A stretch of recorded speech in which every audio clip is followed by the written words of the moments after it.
कल जो है मुख्यमंत्री की अध्यक्षता में जो है वो ट्रक ऑपरेटर यूनियन की मीटिंग हुई है मुख्यमंत्री के साथ, जिसमें कि मैं भी उपस्थित रहा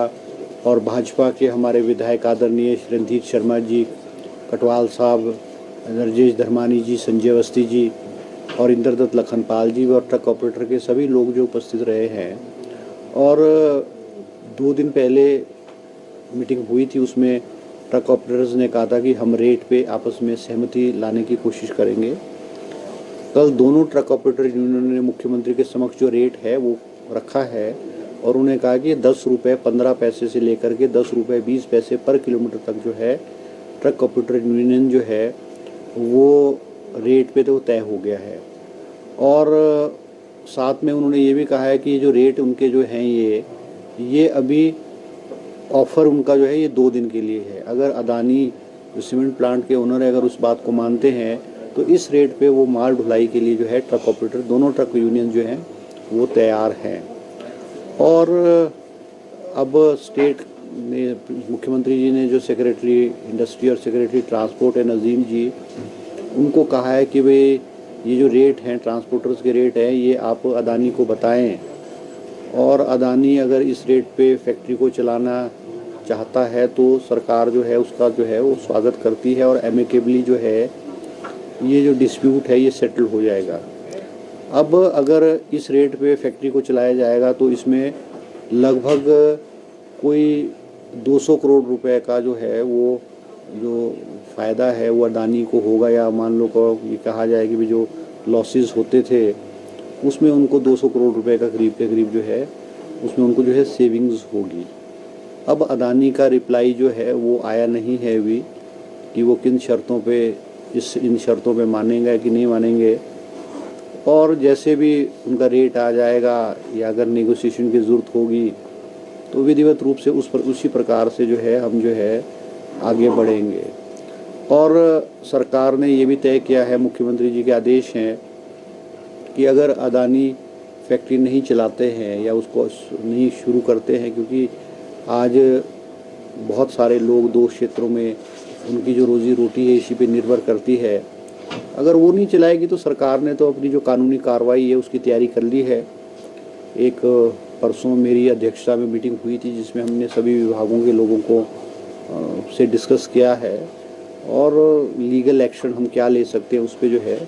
वो हम जो है एडवांस स्टेज पे जो है वो उस पर काम कर रहे हैं। डिप्टी कमिश्नर सोलन और डिप्टी कमिश्नर बिलास गए थे, उसमें भी बहुत सारी त्रुटियाँ निकली थी, कमियाँ थी माइंस में, और वो उनको नोटिस भी दिया था, वो पॉइंट आउट किया था कि उसकी त्रुटियों को दूर किया जाए। अब वो अभी मेरी स्टेट जियोलॉजिस्ट से बात नहीं हुई है, वो कल गए थे, अब उन्होंने वहाँ क्या पाया क्या नहीं पाया वो तो मुझे ऑफ हैंड नॉलेज नहीं है, मगर अगर वो उस तरह की माइनों पे जो त्रुटियाँ जिसको पहले भी पॉइंट आउट किया गया था अगर वो त्रुटियाँ दूर नहीं की गई होगी तो सरकार तो एक्शन लेगी। सर लीज रद्द करने का भी ऑप्शन है सरकार के पास अगर ऐसा नहीं, निश्चित रूप से देखो हम तो सरकार तो एक्सट्रीम स्टेप्स उठा सकती है।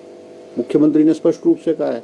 कि हम तो जो हमारे ट्रांसपोर्टर्स है ट्रक ऑपरेटर यूनियन के लोग हैं हमने उनके हितों की रक्षा करनी है। अब एक्सट्रीम स्टेप क्या उठाए जाएंगे कब उठाए जाएंगे वो तो डिपेंड करेगा कि आगे जो है सिचुएशन क्या होती है। अब ट्रक ऑपरेटर यूनियन ने पूरे हिमाचल प्रदेश में जो है आज 4 तारीख को चक्का जाम की कॉल की थी, मगर हम धन्यवाद करना चाहेंगे उनका कि सरकार के कहने पे उन्होंने जो है वो चक्के जाम को वापस लिया है और उन्होंने सरकार के जो प्रयास हैं उसकी प्रशंसा की है। पहलू हम जो है वो देख रहे हैं, जैसे 118 की परमिशंस है, वायलेशन है नहीं है, माइन में क्या वायलेशन है नहीं है, बहुत सारी चीज़ें देखो वो मीडिया के माध्यम से डिस्क्लोज नहीं की जा सकती है। मतलब अगर वो नहीं करते हैं, हम चाहते हैं कि ये डिस्प्यूट जो है एमिकेबली सेटल हो और ऐसा कदम सरकार ना उठाने पे जो है वो जो है सीमेंट ग्रुप जो है वो मजबूर ना करे। हम ऐसा नहीं चाहते, हम चाहते हैं कि कारोबार चलना चाहिए, काम हो, क्योंकि इससे ये हो रहा है कि तीनों पार्टीज़ को लॉसेस हो रहा है, चाहे वो सीमेंट प्लांट ओनर है, चाहे ट्रक ऑपरेटर्स है, चाहे गवर्नमेंट है। अब गवर्नमेंट आप ये मान के चलिए कि गवर्नमेंट का जो रेवेन्यू है लगभग 2 करोड़ रुपए हर रोज़ का नुकसान हो रहा है स्टेट को। स्टेट तो चाहती है कि ये जो है डिस्प्यूट जो है ये सेटल हो और विधिवत रूप से जो है फैक्ट्री चले, जिससे कि ट्रक ऑपरेटर्स का भी जो रोजी रोटी है वो भी चलती रहनी चाहिए, कंपनी का भी काम चलता रहना चाहिए, सरकार को भी रेवेन्यू आना चाहिए। नहीं, उसमें लीगल एक्शन में तो कई पहलू है ना। देखो, सबसे बड़ी बात है कि उन्होंने फैक्ट्रीज जो है वो सर स्टेट गवर्नमेंट को नोटिस दिए बगैर, नोट बताए बगैर जो है उसको बंद किया गया है। अब वो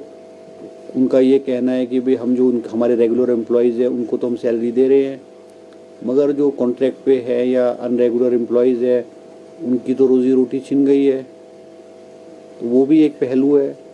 और भी बहुत सारे पहलू हैं, वो मैं आपको इसके मीडिया के माध्यम से डिस्क्लोज नहीं करना चाहता। मतलब हर पहलू पे जो है हम वो गौर कर रहे हैं, लीगल ओपिनियन ले रहे हैं, और आगे की कार्रवाई जो है किस तरह से की जाएगी उस पे हमने एक कमेटी बनाई है।